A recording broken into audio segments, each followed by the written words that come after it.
All right. Hello, friends. Thank you for joining us this evening. Thank you, Allison, for all the behind the scenes that happens to put these together. It's such a great resource for everyone to have all these free webinars to watch. I watch them myself when I get a chance. We're going to be talking about polyvagal and looking at the science behind it briefly and mostly the application of it. If you want to be in touch with me, there's some information there. If you're not familiar with me, I'm Dr. Debra Em Wilson, and I've been in education for a long, long, long time.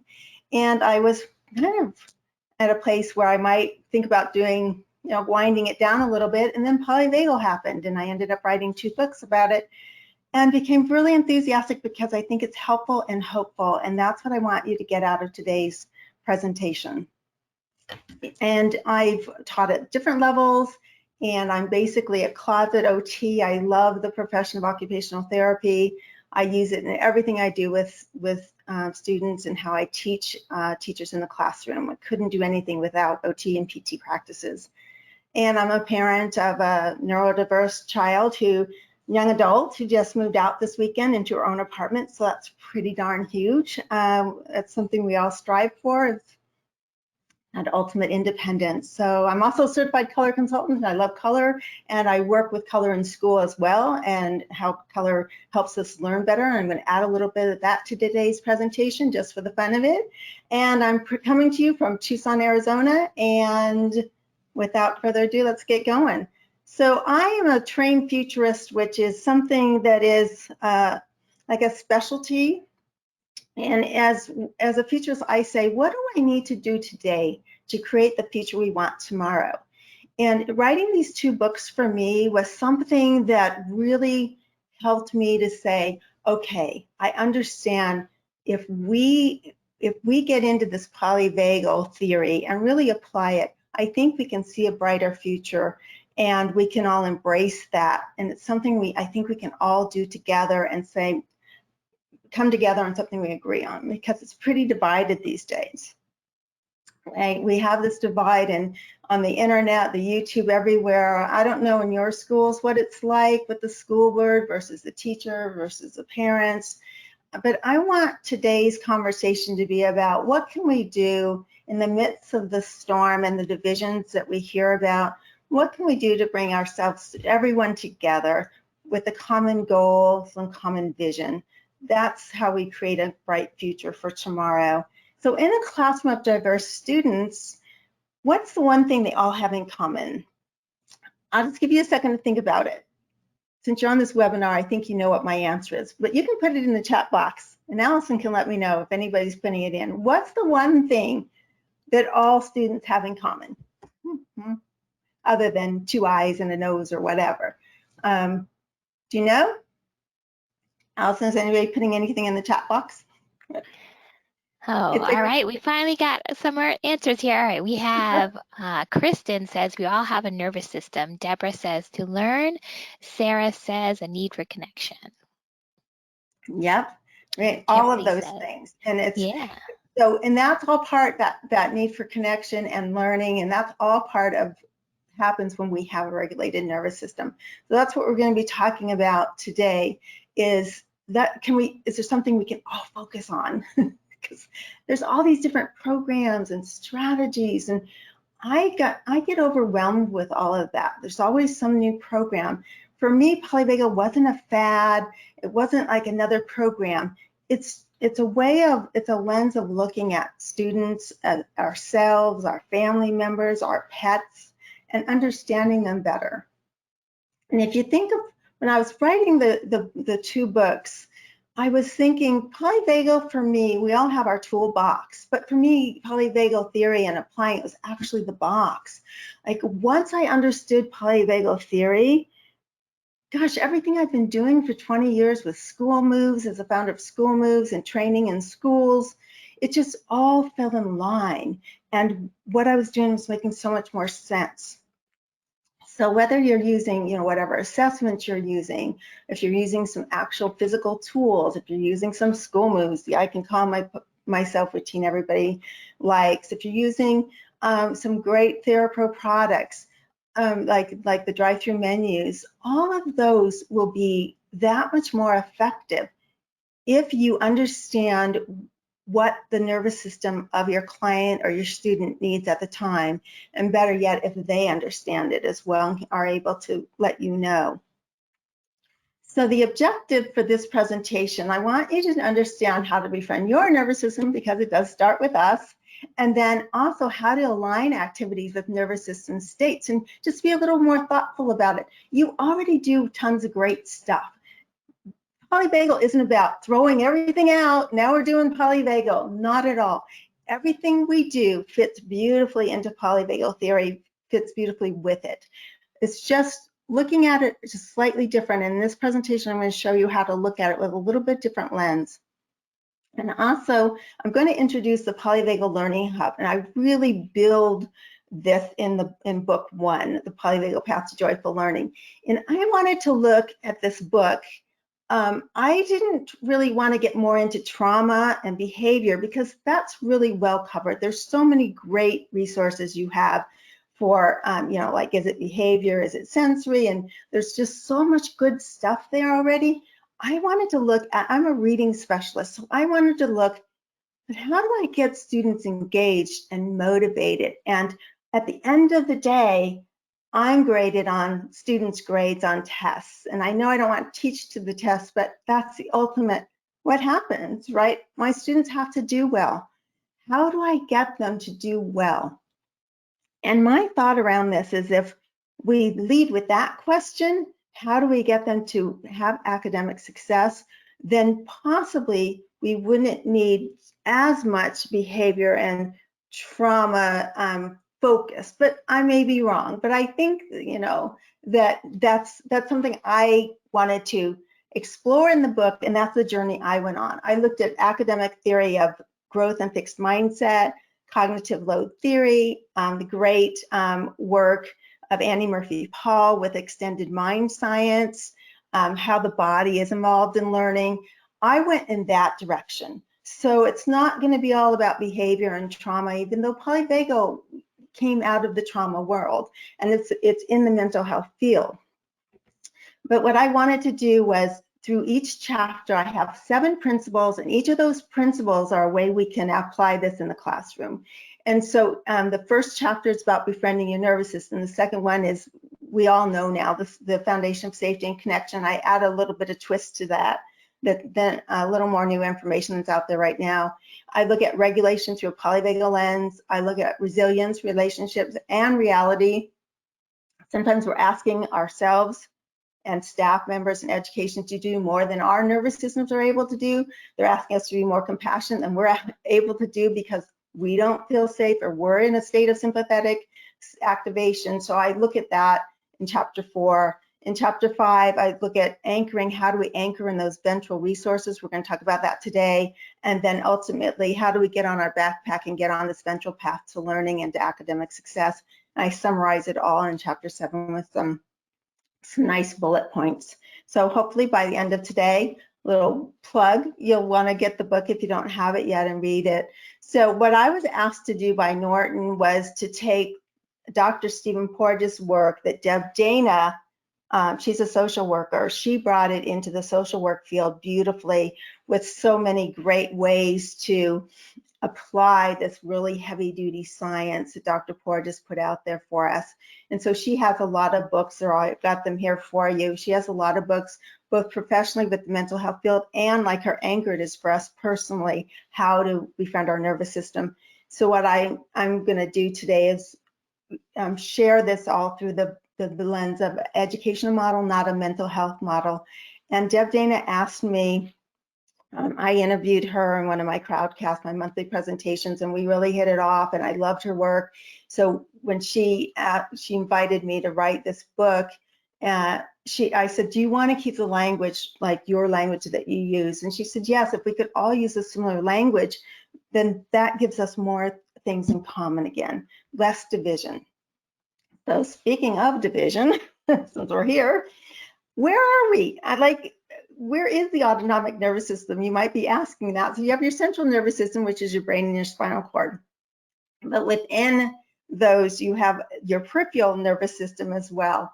And so if you look at this little simple graphic I created, you can see you have your sensory division and your motor division. So the autonomic nervous system is on the, well, it's right side on my screen. It might be on the left side on your screen.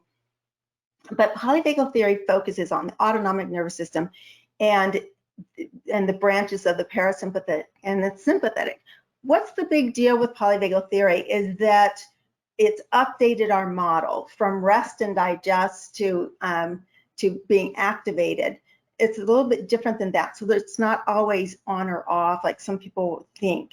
So with polyvagal theory, Dr. Portis found another pathway. So the parasympathetic pathway actually has your ventral vagus pathway and your dorsal vagus pathway. And that dorsal vagus pathway explains why sometimes if we're in extreme danger, we freeze or shut down altogether. So it moves that fight, flight, freeze that was generally in the sympathetic. The freeze actually kind of moves down into the dorsal vagus pathway. And so that pathway is not myelinated like the ventral vagus pathway is. It's a little slower pathway, so there's a hierarchy. So if the sympathetic nervous system responds with fight or flight, and that doesn't keep people safe or get them out of danger, then that next pathway of dorsal vagal kicks in and you could be shut down altogether. So that's the updated model. If you have any questions about that, you can put it in the chat and I'll answer it at the end. Just a quick overview. Now this vagus nerve, it's been overly simplified. It's very complicated. If you want to watch a great, it's like a medical model, but it's really cool. It's on YouTube. It's not on your slide if you downloaded it, because I just found this for you this afternoon. But it's the Path to the Vagus Nerve with Sam Weber. It's excellent, and it will show you, he has all these different models and shows you where the vagus nerve starts and how it wanders through. And we think of it as one nerve, but it's really not. There's a right and a left branch, and this vagus nerve just has all these different meanderings throughout the body. And we have 80% of those nerve fibers are sensory and 20% are motor. So it's really designed to give us information about our well-being, to take in that information. And it's very, the sympathetic is actually in the spinal column, where the parasympathetic is outside of it. So it's just so you can kind of picture that. They work together, and they work separately and in tandem. What's happening is we are always searching for signs of cues of safety or danger. But there's a formula that I want you to learn today. And that formula is we're going to get signals from inside ourselves. That's all the vagus nerve and the innervation, and all telling us, oh, we're stressed, we're nervous, we're hungry, we have to go to the bathroom, we're tired, we're worried, we're frustrated. Those are all those signals that come in from inside of us, okay? But we're also getting them from the outside in our environment. Do we feel safe out there?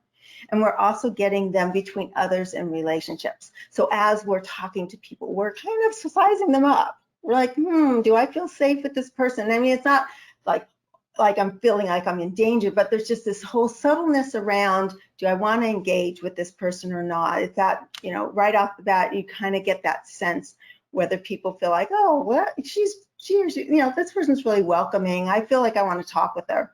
Or, I don't know, there's something bristly about that person, and your nervous system kind of sends you the messages to back away, don't get too involved with that person. So this IOB formula, keep this in mind because I'm going to come back to it.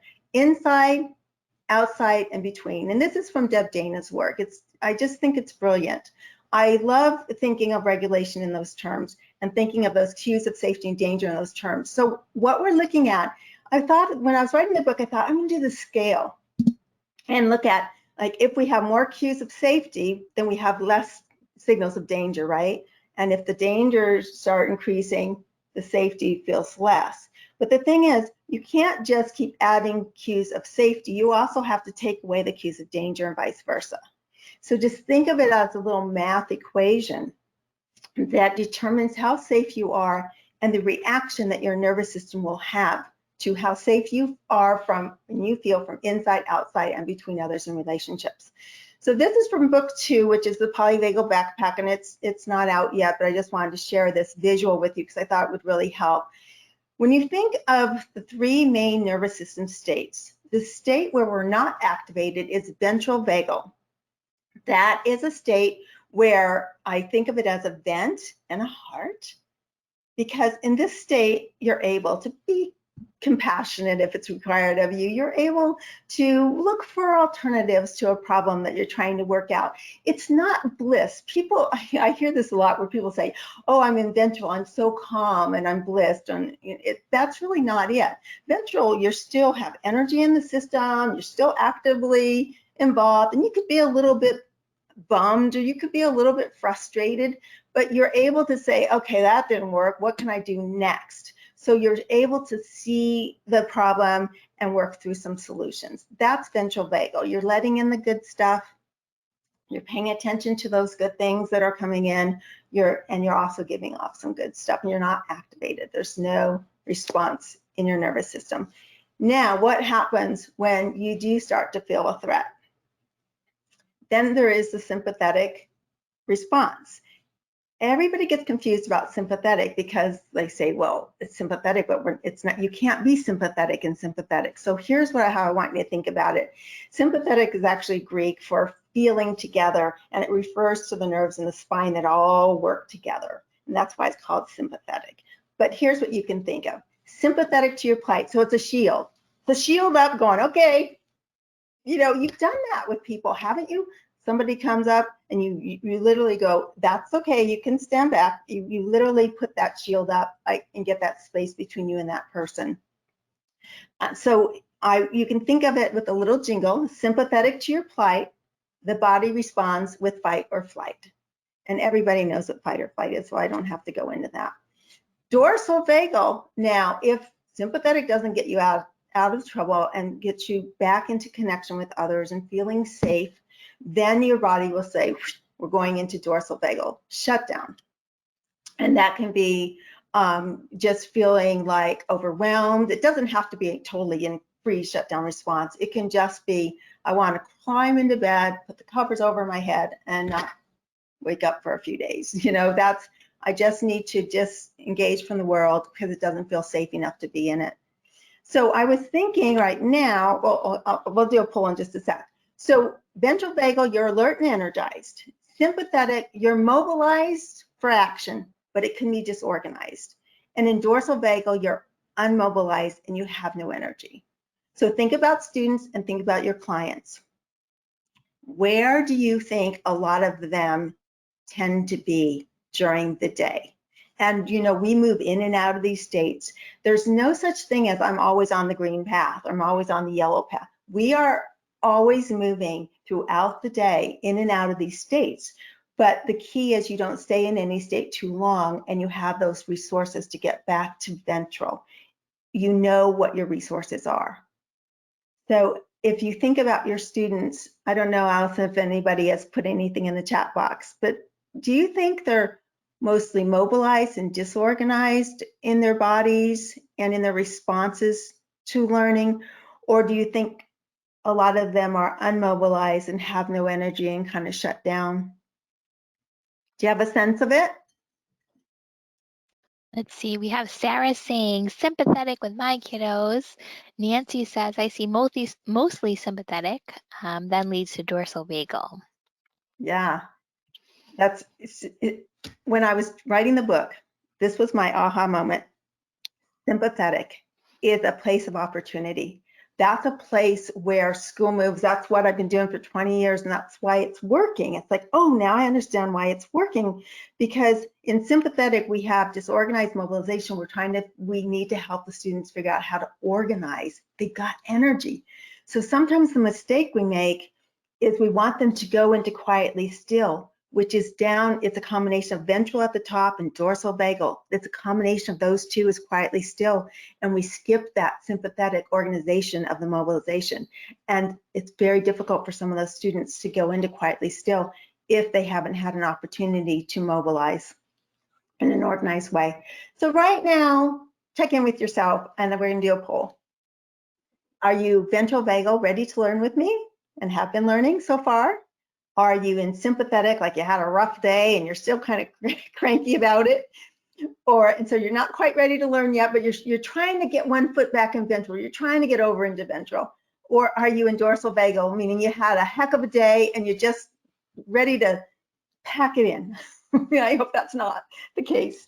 And feel free, though, to say you are. It's fine if that's where you are, because hopefully by the end of today, this presentation, you'll feel like you're in ventral more. All right, go ahead. Poll is in progress. Curious where you all are. All right, so it looks like 54% of our audience is saying ventral vagal, 39% saying sympathetic, and 7% saying dorsal vagal. Wow. Thank you for participating in that. That was really interesting. So what I want you to do is check in. And one of the things I do is just heart to home. I put my hand on my heart, I put my hand over my stomach and belly or whatever, and I call this home your core. I've been doing this forever, and I've noticed that they're starting to do this in mindfulness programs and stuff. But just kind of listen in and ask yourself, what does my nervous system need right now? So those of you who are in sympathetic, I've got something coming up for you, and dorsal vagal as well. But just that's the befriending process, is first recognizing. So I say listen, so listen in, and then link it to your state. And for those who are nonverbal, like my daughter's non-speaking, right? So we do ventral, we do an S in sign language for sympathetic, and then we do shutdown for dorsal vagal. This is sign language for shutdown. So you can do that as well with your students. Just really quickly ask them, where are you right now? Because if you notice your state first, the story changes. If we ask students who are all upset, they run in from the recess to first tell you the story, it will look different from different states. So those of you who are in dorsal vagal, your story looks a little bit different.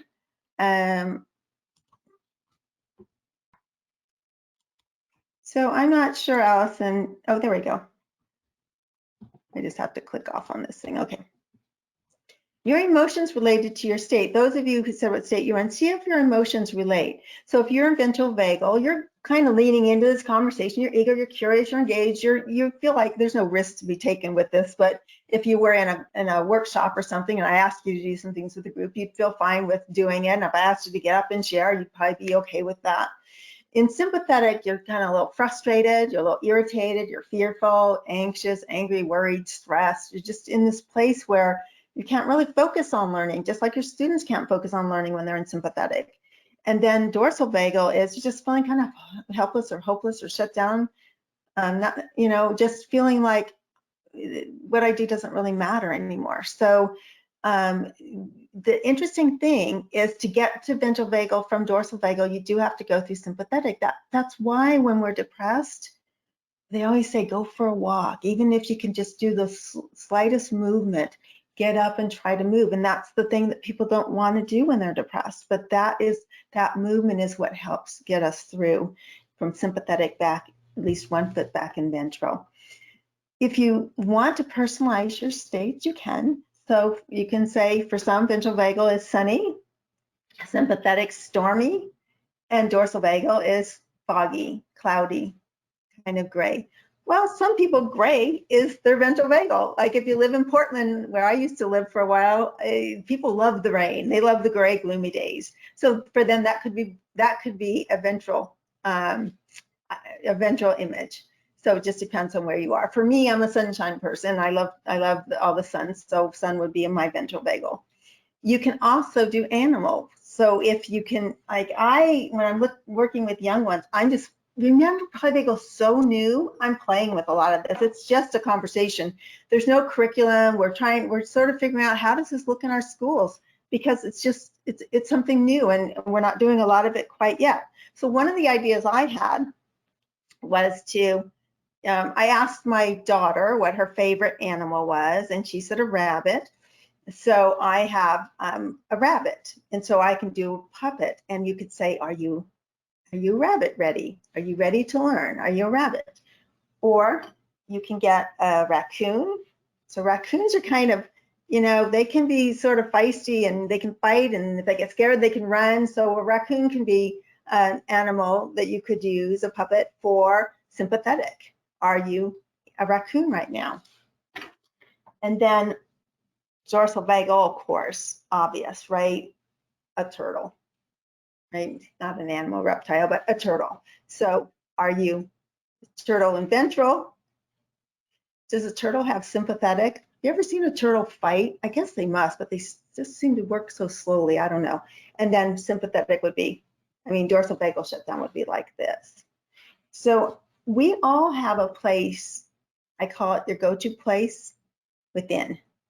When you are feeling stressed, some of us need to move, need to clean the house, need to get out and do something, or they pick a fight, they verbally want to, that's sympathetic. And some are just walk out, disengaged, go lay down on the bed or something. So where do you go? So I'm going to do another poll, just for the fun of it here. Where is your go-to place within? Where do you think you have a tendency to go? And I know it differs depending on your experiences, but I have a pretty straightforward one, and so does Allison when we were talking before we started. Hers is sympathetic as well. We were talking about how hard sitting quietly still meditating is for both of us. We're more apt to want to go out and walk and try to do something, while we're walking or moving. So this is your go-to place within. And once you know that, you'll know a lot about yourself. That really starts you in that befriending place. All right, so it looks like we have 41% at raccoon and 59% at turtle. Oh, that's really interesting too. Wow, that's cool. I like these polls, Allison. Those are fun. I should do polls all day. All right, so let's kind of keep going. I know after we do a poll though, there we go. So let's do this. If those of you who are in sympathetic, the view from the world in sympathetic is that people aren't our friends. It's an unfriendly place, kind of requires a protective response. So let's do an activity and see check in with yourself right now if you're in sympathetic and have a little bit of mobilization. It's a little bit disorganized. You rush to get on and you've got too many things to do. You want to get off because you have a lot to do tonight and you're just in that place. Let's see if we can get into our bodies a little bit and get what I call Deb Dana. I asked Deb Dana in book 2, I do this one thing. So all the authors whose books I've read that are kind of behind me, and I've read tons of books, I asked them, what's your one thing? We've got so many things we have to do today in education. Tell me one thing. So Deb Dana said her one thing was always keep one foot in ventral. So let's see if we can get those of you in sympathetic and dorsal to get one foot in ventral.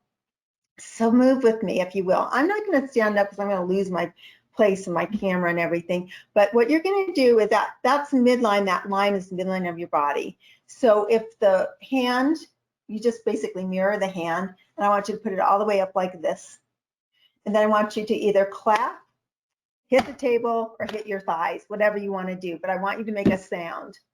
Okay, so you're going to go, and if you want to say right and left, you can, because that brings a little more cognitive energy, frontal lobe activation going if you actually say right or left.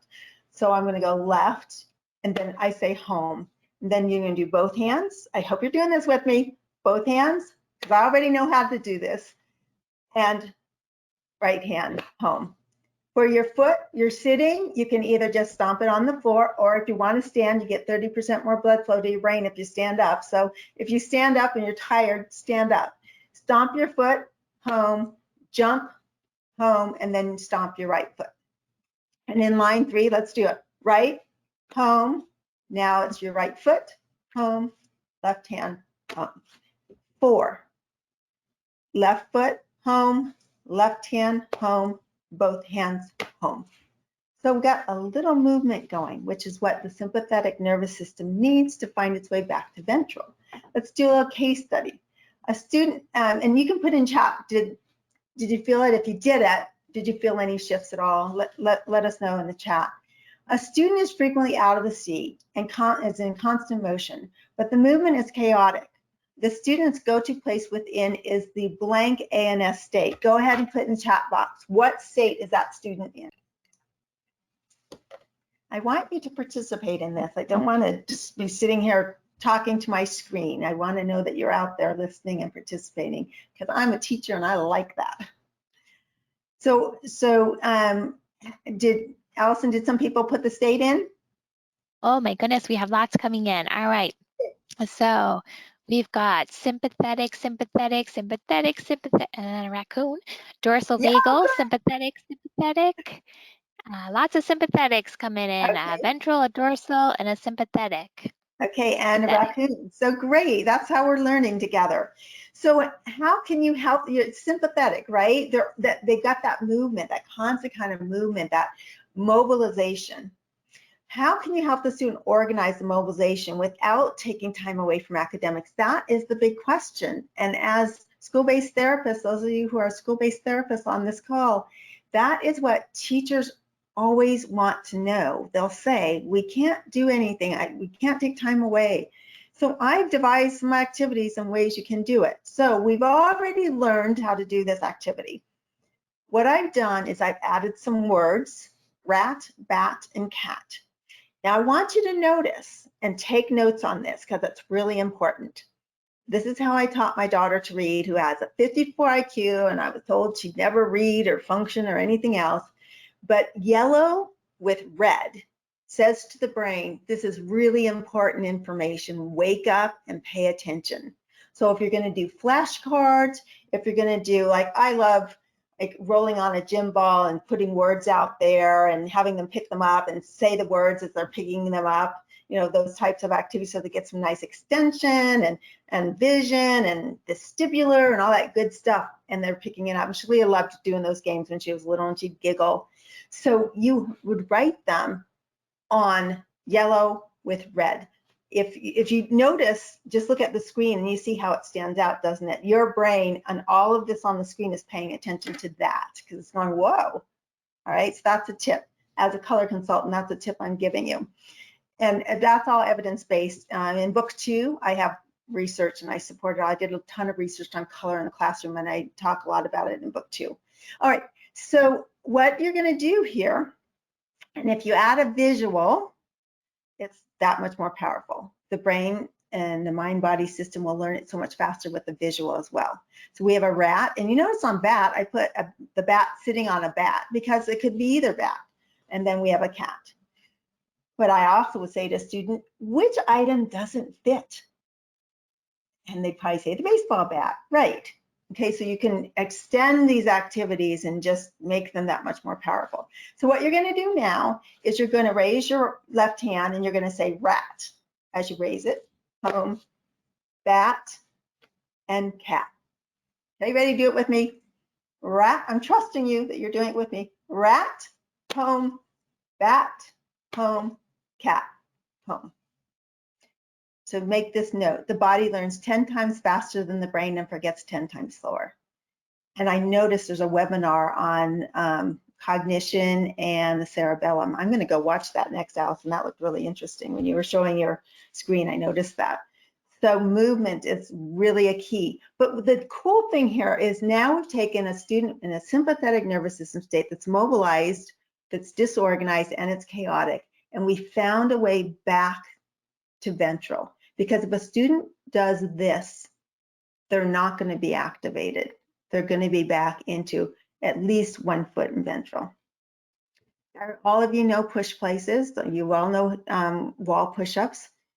Again, add, and I've done other webinars, so you probably know this already, but add a word to it. So I'm teaching you the way I would teach my students. So a word I want you to know from today's webinar is neuroception. And that is actually, it used to be called threat detection, and then Dr. Porges has brought it into a new kind of concept, and he's named it neuroception, and that is your subconscious scanning all the time for cues of safety and danger. So what a student would do is they would go N, E, U, R. So they would spell as they're saying that word. You can also put a list of words and they say each word: neuroception, dorsal vagal, ventral vagal, whatever they're learning, whatever vocabulary or words they're learning. So in some classrooms they have push places, and they say we don't have much room, we don't have much time. If a student is sympathetic and they know their nervous system needs to go to the push place, have it so that they're still learning, so that that's where you get teachers buy into all of this. And there's a lot going on now about co-regulation. People are starting to understand that co-regulation, working with somebody, isn't being weak. It isn't that the student can't self-regulate and they have to only co-regulate. Co-regulation is as important to the nervous system as self-regulation. It's not an either or. So a big polyvagal concept is the need for co-regulation. And if children didn't get it, that co-regulating with their caregiver, that's sort of like, you're laughing, I'm laughing, let's sing a song together, you're crying, oh, I feel like crying, but let's find our way back to ventral, so let's sing a song, and we regulate together. That leads to being able to self-regulate. And so what we need to do is think about the wall push-ups with only one set of handprints and maybe adding a second set of handprints, so that now a student can come with another student to the wall and do it together, or you can do it together. And a big concept of polyvagal is loaning your regulated nervous system. So if you have a regulated nervous system and somebody has a dysregulated nervous system, then you can loan your nervous system and say, is there a student who's regulated who wants to go over and help, Jason with his wall push-ups? And I know there's this thing that I want to address too, is there'll be too much co-regulation. So that's coming up. If you're thinking like, well, will they ever learn to self-regulate if they're always co-regulating? I have a solution to that coming up. So for those of you who were in dorsal vagal shutdown or kind of close to it, the view from that world is one of isolation and disconnection. It's like the world is too unsafe to be in it. And it feels kind of like I've talked about before, like nothing matters, so why bother, that turtle. So as case study, a student frequently finds the world too hard and shuts down easily. Like if you're trying to, he's going to learn, that student's trying to learn something and they just, I quit, I can't do it. Or they just, I have in the book one, I talk about quietly failing, because we don't focus on those students who are just quiet and they don't cause a lot of trouble. So we don't really give them a lot of time or energy because they're not a behavior, they're not an outlier. They're just kind of going with the flow, but they're not making progress toward their goals. So what is the go-to place for that student? So go ahead and put it in the chat. The student who shuts down easily. This could be your own child even. All right, so we have dorsal ventral, dorsal vagal, co-regulation, dorsal vagal, vagal, vagal, dorsal, dorsal vagal, dorsal. We got it. Yeah, you're getting the idea here. So what does the student's nervous system state tell you about what's needed to move through sympathetic to ventral vagal? So this student needs a little more gentle movement, not quite in your face, not big movement. When they're in this place, it's gentle. It's like sitting next to them and saying, what happens if we try? What happens if we try this together? Getting another student to sit with them. It's kind of it's a vulnerable place to feel like you don't matter, to feel like you're not seen, to feel like you just can't do it. So let's do this together. So this would be something I would do if I saw a student that was having some trouble. I'd say, do you want to play some word ping pong with another person? And this is a small movement, but it works.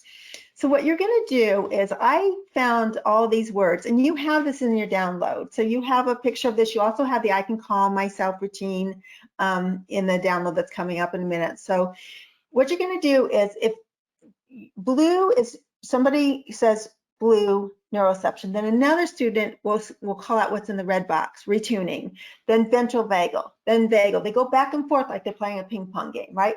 Neuroception, retuning, ventral vagal, vagal break, dorsal vagal, micro moment, sympathetic, glimmers, resilience, micro connection, buoyancy, polyvagal, befriending, theory, anchors. Those are all vocabulary words that you would learn if you get the book and you decide to read it. So I would have students, I would have them do this as one of the activities. And that back and forth is a gentle movement.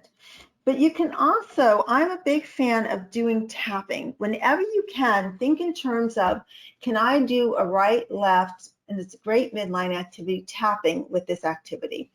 So I have these little, it's a red pencil and it's a blue pencil basically. You can take a pencil and put a red dot or a blue dot. You can have a red or blue marker. And what I have the students do on their own after they've done this word ping pong back and forth, and I say now, trying to get them to do a little self-regulating, is I want you to tap on neuroception with the blue pencil. And I'm sorry, I always put red right hand, blue left hand. So red right hand, blue left hand. So it's neuroception, retuning, ventral vagals, vagal break. Right now it's on your screen. For you, those of you in dorsal vagal, what I'd like you to try right now is with your fingers, just tap back and forth. Go neuroception, retuning, ventral vagal, vagal break, dorsal vagal, micro moment. Just go back and forth like this. Just do that midline movement. It's gentle. It's enough for your nervous system. All right, so that's an activity that we do with our red and blue tapping sticks. Think in terms of whatever you're doing with students, can I add a tapping? If the card is on the table, you all have the cards and there is a Adobe, if you open it, you can type your words right in and print these words out. It's really cool because you can send this home with the parents, with the students to do at home. And if they have somebody at home, like their guardians or their parents, they can do it together. They can sit down and co-regulate at the end of a busy day. Instead of fighting over spelling words, let's play a game. And then they can do the tapping. And if the card's down on the table and you actually hear this, now you've got the auditory visual system integrated, which is a big thing for dyslexia. You have auditory and visual systems with people with dyslexia that are not in harmony. They don't work really well together. They're not in sync. So it's one way to get them in sync is to do an activity like this. This would be great for somebody with dyslexia who's trying to learn some of their words, their phonics, whatever. It's a great activity. Now, OTs out here, listening, PTs, movement people, tell me in the chat box, what else could I do with this card? Blue and red. Blue and red, that's a bigger movement.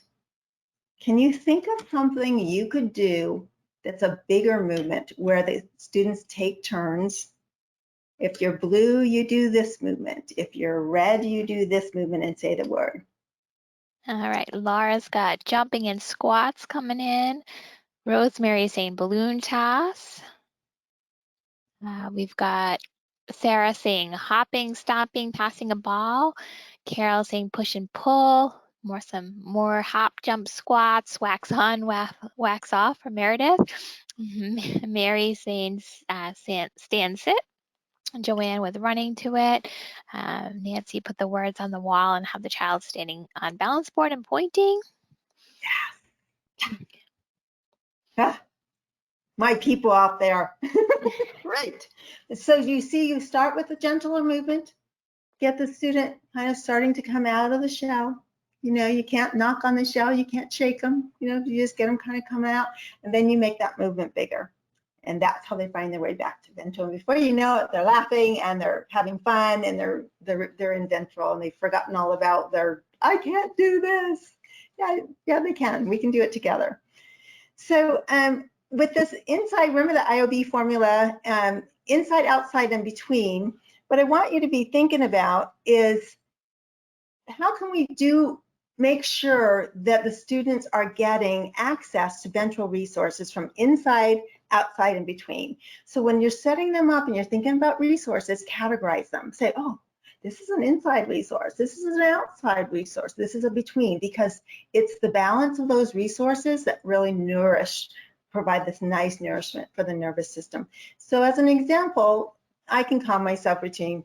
Everybody loves, and I use it after upbeat movement though. I use it after transitions. Like I don't put it up and go, okay, everybody, let's get calm, because for me, learning is active.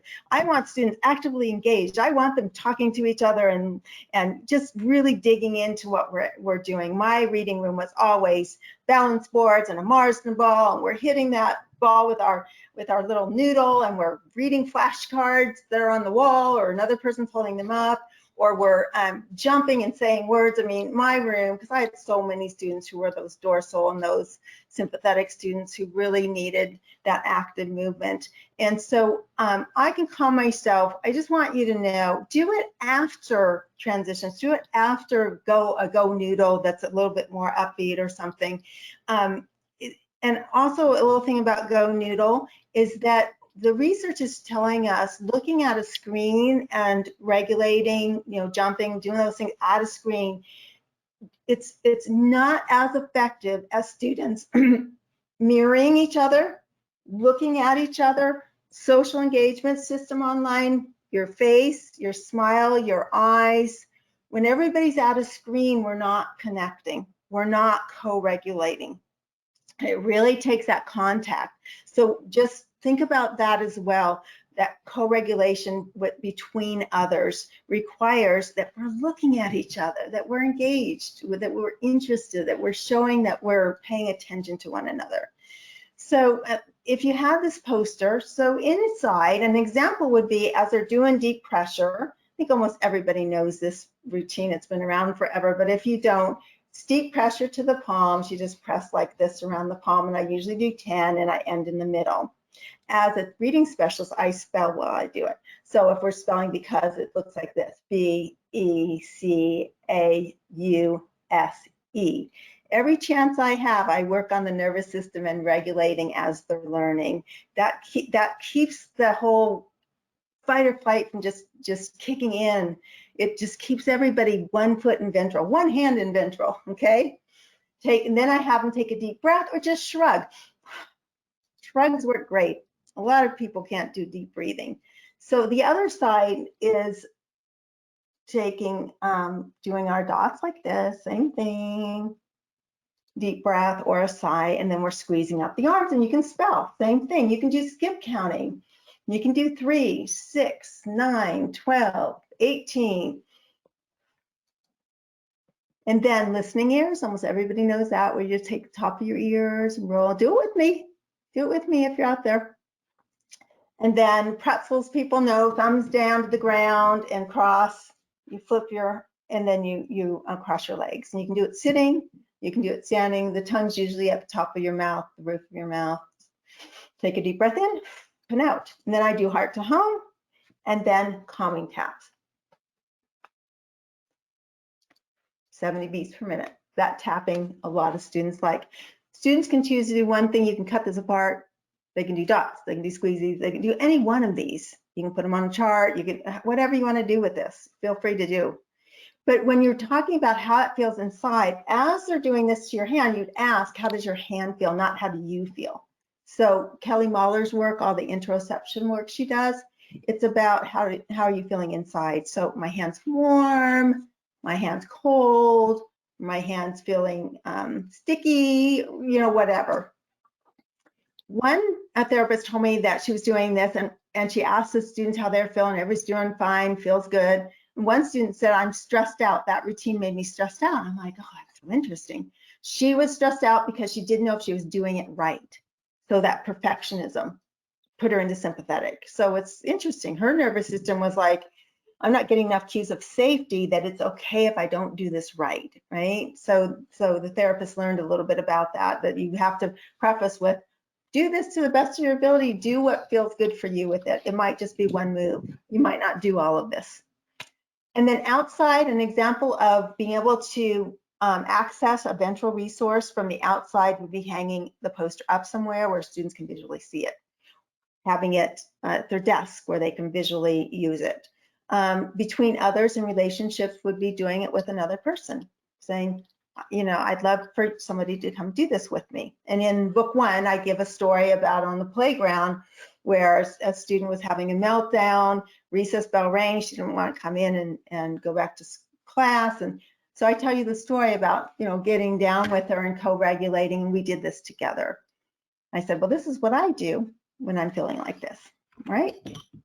So I talked about the concerns over reliance on others, and it's a valid concern.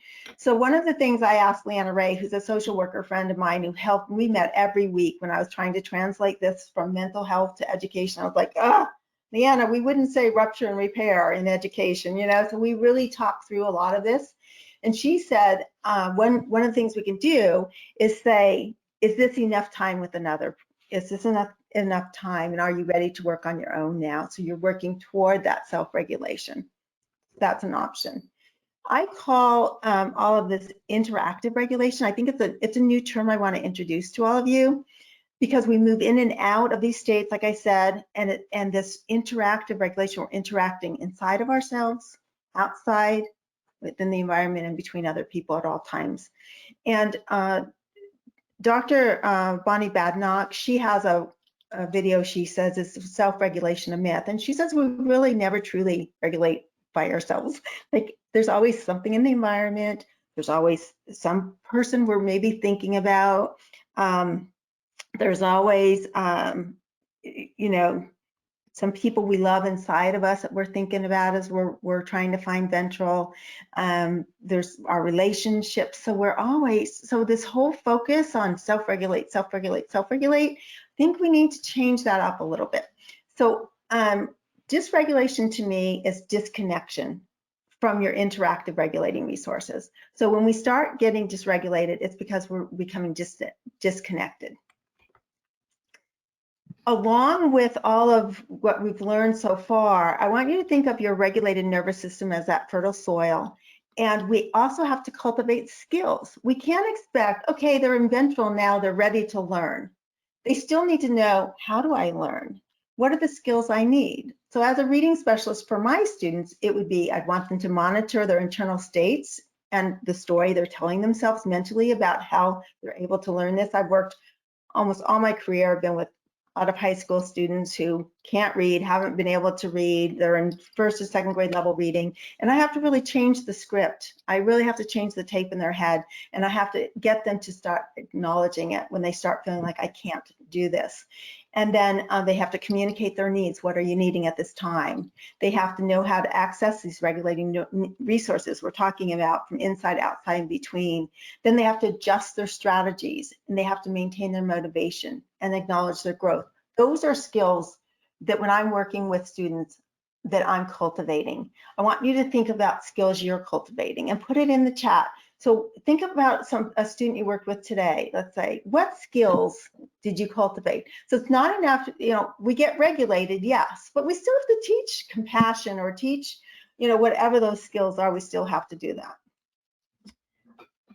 Alison, I'll just keep moving because I'm running.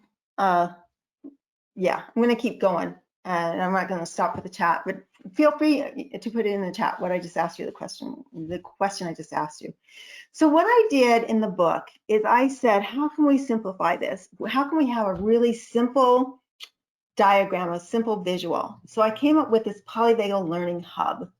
And in that hub are the three things we just talked about: safety and connection, interactive regulating resources, and the cultivation of skills. Then I took it a step further and I said, what are the frameworks everybody's using in schools? So I looked at social emotional learning, this CASTLE. Almost all of you know this, you've seen this framework. And now look, self-awareness, self-management. Interesting. What happens if we pop in the middle of this learning hub? And we say, let's start with the learning hub and then let's move out. Because if we start with safety, connection, they know where to find their regulating resources throughout this process. And they know what skills we're working on. We've explicitly said these are the skills we're going to be working on in this program. And then I looked at mindfulness in Dr. Stan Siegel's work, and he has a wheel of awareness. Now, I don't have permission to print it up here, so I did a pseudo wheel of awareness because I don't have permission for that. So if you look at this again, what happens if we start with the Polyvagal Hub in the middle of the wheel of awareness, so that we know when we're asking students to be mindful, how safe do they feel in what we're doing in our activity? How connected do they feel to us and others, and connection within ourselves as well? What resources do they have around them if they need them? What skills are we cultivating in them? And do they know those skills explicitly? You create a flower. You actually do a cultivation flower. These are the skills we're working on. So it's really explicit. It's not a guessing game. And then this is like the cherry on top of the sundae. So I'm finding all these wheels, right? So then I'm looking at academic theory. How can I integrate polyvagal theory with academic theory? And I found Dr. Andrew Martin's work, and so gracious with letting me use it in the book. So he has the wheel of motivation and engagement, and his research is so deep, and he's the most public, one of the most published educational psychologists out there. He's out of Australia. You know, Australia is kind of, I got my degree, my doctorate from USQ, University of Southern Queensland in Australia. They're just a little bit ahead of us in some of that. I don't know if they're ahead of us, but there's not a division about what we're talking about today. Like they all generally, they embrace this whole sense of, you know, occupational therapy and regulation and all of that. But I don't know, it just seems like I find really interesting work when I go over into Australia and to the universities and their research. So what I did is I said, okay, Dr. Andrew says there's 3 types of learners. Extensive research he's done for years, published hundreds and hundreds, probably thousands of papers. Academic-oriented students, failure avoiding, and failure accepting. So think about your students right now that you worked with or your clients. Where are they? Are they academic-oriented? Are they avoiding failure, meaning up, up, up, out, out, or they do it just because they don't want to fail, but they don't really care. Like, they'll do it because I have to. Or are they just failure accepting? I can't do it. I'll never be able to do it. I've never been able to read. I'm in 5th grade now. So they just accept failure. They sit there quietly failing. So I looked at this and I said, holy cow, this is great. It totally aligns with nervous system states. And let me show you how I got to this. So academic oriented, ventral vagal, ready to learn. Failure avoiding, sympathetic, not ready to learn yet. They have their resources and their polyvagal learning hub. They can move into academic oriented. And then the failure avoiding, they're in dorsal vagal. They're unable to learn effectively. They're going to need a lot to move them over into academic oriented. A lot of support. So this is the wheel, and he has positive motivation and engagement. As a teacher, I'm looking at that. Like if you said to me, you can have a whole calm class or you can have an engaged or motivated class, which do you want? A calm class or a motivated engaged? I'm getting on my high horse here, but I want a motivated and engaged class. And calm, you know, they can be calm too, but I really want them to be into what we're doing and be really interested. So he has, all his studies have come to this cool little wheel, right? And you can see failure avoidance is down here in this negative motivation. We have negative engagement. Now look what happens. So I made these colorful and pretty for you. So in positive engagement, we have persistence, planning, task management. You know, that's all Sarah Ward stuff, right? The executive functioning, you know, all that kind of stuff. On the positive motivation, we have valuing, learning focus, self-belief. In the negative motivation, we have disengagement, failure accepting, self-sabotage. And then we have on the other bottom half, anxiety, failure avoidance, and uncertain control. Now, watch what's going to happen here. The top half of his wheel is what? It's all ventral learning. I call it ventral learning. We're in a state of ventral vagal where we can learn. The bottom half, let's split it up. Over on the right side, what nervous system state do these challenges represent? Anxiety, failure avoidance, uncertain control. Type it in the chat, please. Now, Allison, let me know if people guess what you're not guessing anymore. You have enough facts. So what nervous system state is that? It's going to be either sympathetic or dorsal vagal. Which do you think it is? Right. We've got a lot of sympathetic or raccoons coming through. I love that you're using raccoons. I think that's great. Yes, exactly. Now look what happens. Now we're on the other side of negative motivation, disengagement, failure accepting, self-sabotage. And my son drew all these cute characters. I love them. I think they're just adorable. Anyway, so where are they? Go ahead and put it in. What nervous system state are they in? All right, I'm seeing some dorsal vagal and turtles coming through. Yay, exactly right. Starting to see how this is working. So now, again, what happens if we stick the learning hub right in the middle of this wheel? Now, the students are in the bottom half. If they have access to all those elements inside that polyvagal learning hub, they can move into the top half of that wheel. If they do not have access, and they could be in the top half, and they don't have access, and the assignment gets too hard, the task you're asking them gets too hard, and they don't have access to that hub, they're moving down. They're moving into either the disengagement, the failure accepting, or the failure avoiding. Pretty cool, huh? I really think that I was just so happy to find that wheel and be able to, get that plugged right in the middle. I think it makes so much sense. So I want to just talk about blended states because that's where all the flexibility comes in to be able to like go out to recess and come back in and settle back in. If we talked about ventral vagal and dorsal vagal, and the intersection of those two nervous system states is quietly still, where you can be quiet and still, focus on a worksheet, read quietly to yourself, but it does take ventral with some dorsal, so it's a harder state to get into. Now, ventral vagal with sympathetic is play, and that's what so much learning needs to be. We need to get back to play, and I know in preschools, they're getting back to play-based preschools, which I'm very happy to see. So that's a combination of ventral vagal sympathetic. So you have a student on the playground and they're playing and they're having a ball. And then all of a sudden they start fighting. What happens? Those rings right there start separating. The ventral vagal goes offline, and the sympathetic comes online, and now they're in fight or flight. You see? So they have to, what are the resources to get them back into ventral? What's the resources to pull that ventral vagal energy back in so they can go back to playing? And we're kind of winding down here. So I wanted to just give you some ideas. And in book 2, I have a lot of ideas. But this is my daughter, Shalia. She's 27, and she's a neurodiverse is the word that we're using today, and she's really neurodevelopmentally diverse, and she is non-speaking. She could speak, but she lost her ability. Well, we got her speaking from 5 to about 8 with a lot of sensory integration, and then it just kind of went offline by the time she was 12. We don't really know why. We tried different medications and different things, but it just did. But I taught her to read, so she can text, and she texts, and she tells me everything she needs, and she's in her apartment as of this weekend with some support from the state. She's doing actually really well. But she has her own, what I call a ventral vagal owner's manual. For her, there's certain movement that really helps her when she's starting to feel her nervous system response is more freeze.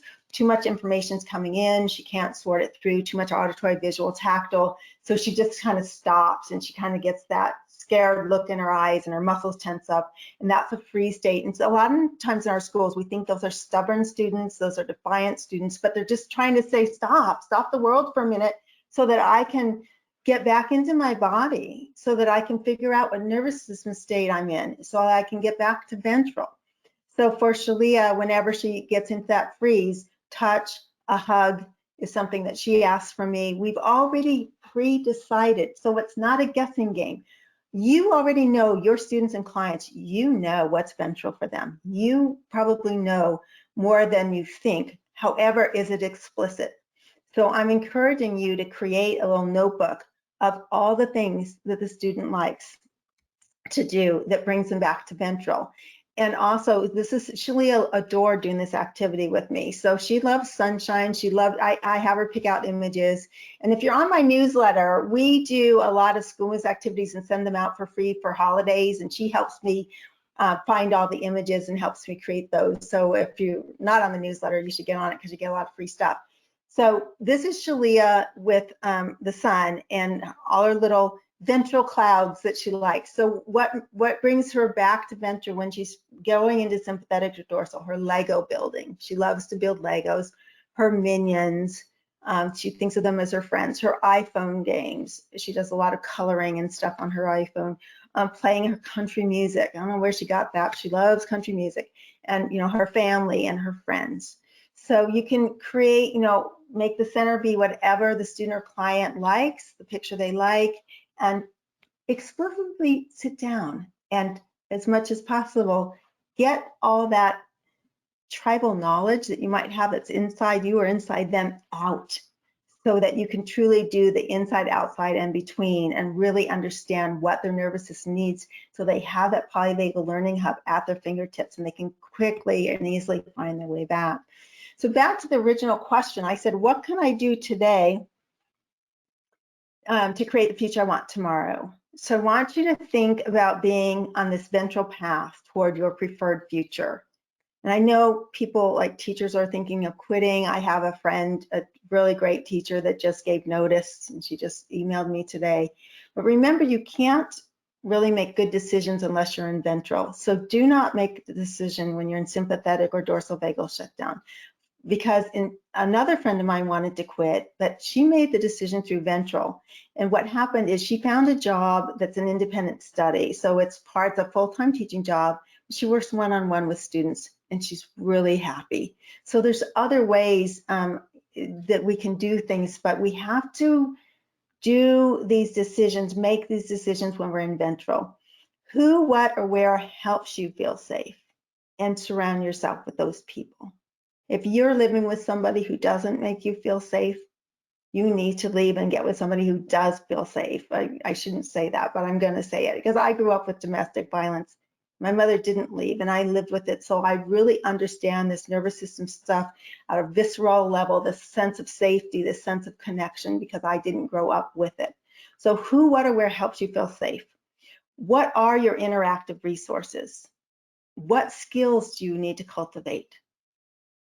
How can we all keep one foot in ventral? Because that's where the discussions happen. That's where the problem solving happens. That's where we create a future for our children that we love, that they love, that we can all really embrace. We can't create that future from sympathetic or dorsal vagal, which we're seeing a lot of in schools right now. We need to do that from a place of ventral. So with that, I will conclude. And if you want to learn more, I have a bunch of free videos, my YouTube channel.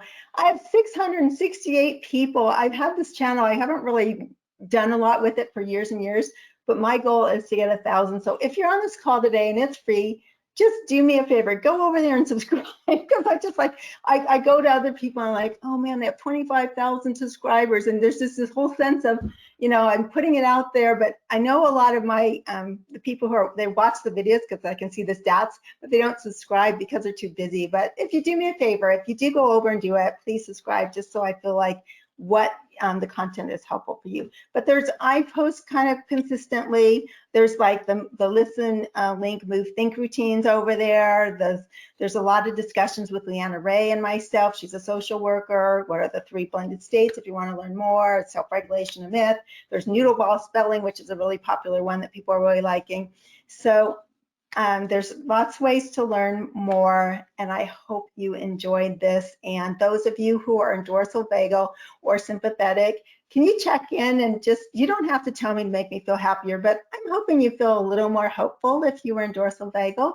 I'm hoping that your energy kind of got organized if you were in sympathetic. So you can make a note in the chat. And Allison, were there some questions? We wanted to leave some time for questions. Yes, we have so many coming through. All right, okay. So going back to that first couple slides there, you had a video that you were talking about that you just found today. Can you repeat that name of that video?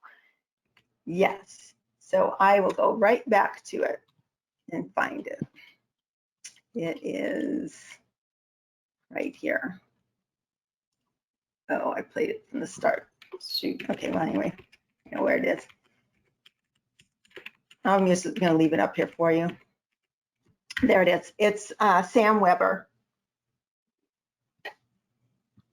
All right, so many positive comments coming through. I like the exercise we practiced, love this. A couple people saying yes, they're doing things, exercises with you. All right, to the ping pong worksheet. Does the background color on that ping pong worksheet make a difference? Oh, that's great. That's a great question. So I made it so there's white in one box and gray in another if you don't have color. You can either just make a marker or make color, but if you don't, you can say who's in white box or gray box. And yes, if you have a child with autism or dyslexia, we know that the least contrast in terms of reading words like that, they would do better with the gray box than the white box, generally speaking. All right, and going back to that worksheet again, would you use those words that were on the worksheet or for children or their classroom age appropriate words? Yes, use classroom age, whatever their spelling, any vocabulary words that the teacher is using. Just you can ask the teacher what words we're learning, what vocabulary word webs they're learning. If you're doing, say, you're working on emotions, you can write emotion words in there. Say you're working on safety words, you can write, like if you want to work and have students understand safety. Oh, I wanted to mention, like I love this book. I Am Temple Grandin. And it's her story. It's so cool. You can get it on Amazon, and it's by ordinarypeoplechangetheworld.com, and they have all kinds of really cool people. But what do you see? She's under the couch, her couch cushions. So what I would do with a book like this is, and in book 2, as a reading specialist, I would teach nervous system states first through story and through things that aren't quite so personal. It's harder to understand your own nervous system, but I would say, oh, when Temple Grandin got scared here and she went here, was she a turtle? Was she a raccoon? What happened? But you can see she's like a little turtle here, right? She's all snuggled in, right? She's safe and cocooning, but she's quietly still. So she has some dorsal vagal energy, but some ventral, like she knew that's what she needed. But I love books like this to teach. And then you can take the words for your word ping pong card from the books that you're using. And if you're using books like this that really help to demonstrate nervous system states, it's a perfect blending. Yeah. Awesome. Okay. Could you share the research you have about Go Noodle? I've been looking for this for a while. Yes, it's in Extended Mind, the Extended Mind, Thinking Outside the Brain, Annie Murphy Paul's book.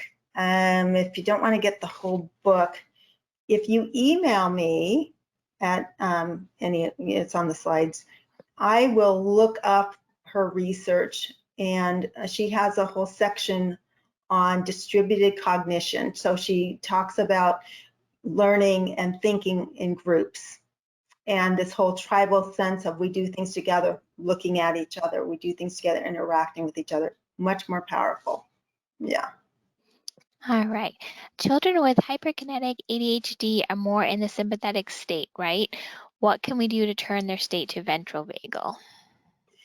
So you want to provide opportunities for them to organize that movement. And it's always great if you can talk with them, if they're able to express themselves, to ask, what are those? Check in with yourself, do that heart to home, and then and get them to start naming their states. That's the really important thing.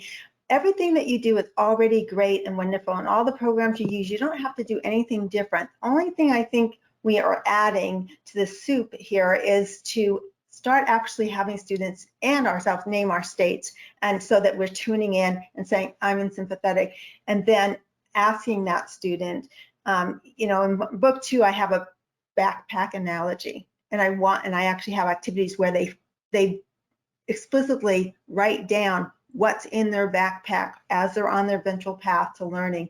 What are those things in their backpack that keep them on a ventral path? It will be different for different people. So you can do generally, like the routine we did, generally everybody's nervous system would probably be okay with doing something like that. But if you really want to hone it and individualize it for that student, get that student involved and ask, what's your nervous system needing right now? What feels good to it? What feels nourishing? And it could just be a little walk around the room, or, whatever that is for that student. Sometimes it's just looking at a nature poster on a wall. It can be as simple as that. Like we know in book 2, I talk about biophilic design and how important bringing nature is into our classrooms and clinics. It's huge. The nervous system really responds to nature, whether it's a picture or one teacher said she shows sometimes when they just need a break in the middle of the day and they're tired, they've been doing a lot of thinking. She shows a 3-minute nature video, that's pretty of spring or whatever. flowers blooming. So, yeah. Awesome. All right, there are so many good comments coming through. So this is massively reaffirming to see someone in education sharing this perspective. Thank you. I will subscribe. I have subscribed. You are awesome. Lots of those. So incredibly informative. I'm excited and look forward to following you more. Can you say the name of your channel one more time? It's YouTube and it's School Moves. You can put S''cool and then moves in and it will come up. Yeah, and I think you could spell it either way, SCHOOLMOVES. I have it, so I think it comes up both ways. I'm really trying to post a video or two a week of new ideas, new activities, and especially over the summer, I wanted to try to do some things so, kids are in summer school and how can we make this a little more fun for them? So I'm going to try to post some more things over the summer too. Oh, and I wanted to tell you, if you buy the book or have bought the book, I'm teaching a class starting June 14th for 4 weeks. And you do it on your own, but we're meeting like a book club once a week. We're going to be talking about it. So I have a Polyvagal class based on the book. And if you buy it from Therapro, all you have to do is say, bought the book from Therapro, and I'll send you an invitation to the class and you get to join us. And like I said, if you can't do it in those 4 weeks, you can do it anytime. But we are going to be doing like a Zoom book talk where we can actually engage with the content and talk about it. I'm really excited about that. So I meant to mention that to you. A little encouragement to buy the book. All right, you mentioned a pencil in a particular hand. Is there a reason for that? Red for right, because it's R and R. It's just alliteration. It's just easier to remember. Like if I use a red or blue sky bounce ball, I always have the red ball in my right hand and the blue ball in my left. And if I have like letters up on my board that say R, L, and a B, they bounce right, left, both. It's just everything I do, red is right hand, blue is left. It's just how I came up with it. There's no science to that. All right, and we have a preschool provider, works with preschoolers or nonverbal. She's asking, how did you teach this to your daughter when she was preschool or nonverbal? Well, I didn't know about polyvagal theory way back then. Is she talking about polyvagal theory and their nervous system states? They just muddled through.